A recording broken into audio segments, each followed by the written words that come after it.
Hello guys, I hope you have a great Saturday. I've started mine with a little session of Settlers playing with the Tank Mouse, and I thought I'll show you a bit how the mouse works. So here it's connected to my Amiga 600 using the Lotharex USB adapter.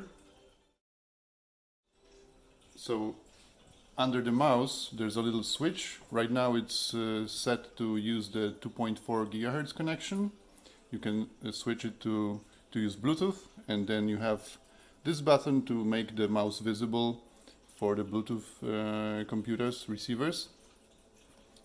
Here's the battery tray, and there's a little bit of space there to hide the USB receiver inside. The campaign goes really well right now. We are almost at 50% of the budget. That's still a long way before us, so please share the word, and thank you very much for your support so far.